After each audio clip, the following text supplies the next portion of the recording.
कराची की तारीख की बड़ी डकैती मनसूबाबंदी का नतीजा निकली। वारदात का मास्टरमाइंड चीफ क्रू वाजिद निकला। मरकजी मुलजिम साथियों समेत फरार है। पुलिस ने मुश्तबा ड्राइवर और 2 गार्ड्स को हिरासत में ले लिया। जाए वारदात की जियो फेंसिंग और कॉल डेटा रिकॉर्ड हासिल कर लिया गया।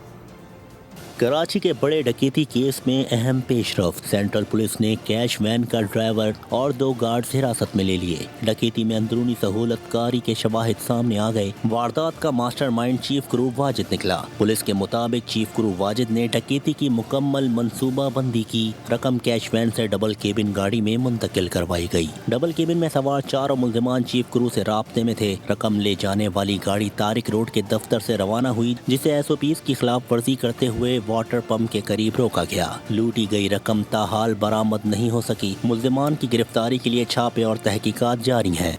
कराची की तारीख की बड़ी डकैती मनसूबाबंदी का नतीजा निकली। वारदात का मास्टरमाइंड चीफ क्रू वाजिद निकला। मरकजी मुलजिम साथियों समेत फरार है। पुलिस ने मुश्तबा ड्राइवर और 2 गार्ड्स को हिरासत में ले लिया। जाए वारदात की जियो फेंसिंग और कॉल डेटा रिकॉर्ड हासिल कर लिया गया। कराची के बड़े डकैती केस में अहम पेशरफ। सेंट्रल पुलिस ने कैश वैन का ड्राइवर और 2 गार्ड्स हिरासत में ले लिए। डकैती में अंदरूनी सहूलतकारी के शवाहिद सामने आ गए। वारदात का मास्टरमाइंड चीफ क्रू वाजिद निकला। पुलिस के मुताबिक चीफ क्रू वाजिद ने डकैती की मुकम्मल मंसूबा बंदी की। रकम कैश वैन से डबल केबिन गाड़ी में मुंतकिल करवाई गई। डबल केबिन में सवार 4 मुल्जिमान चीफ क्रू से राब्ते में थे। रकम ले जाने वाली गाड़ी तारिक रोड के दफ्तर से रवाना हुई, जिसे SOPs की खिलाफ वर्जी करते हुए वाटर पंप के करीब रोका गया। लूटी गई रकम ताहाल बरामद नहीं हो सकी। मुल्जिमान की गिरफ्तारी के लिए छापे और तहकीकात जारी हैं।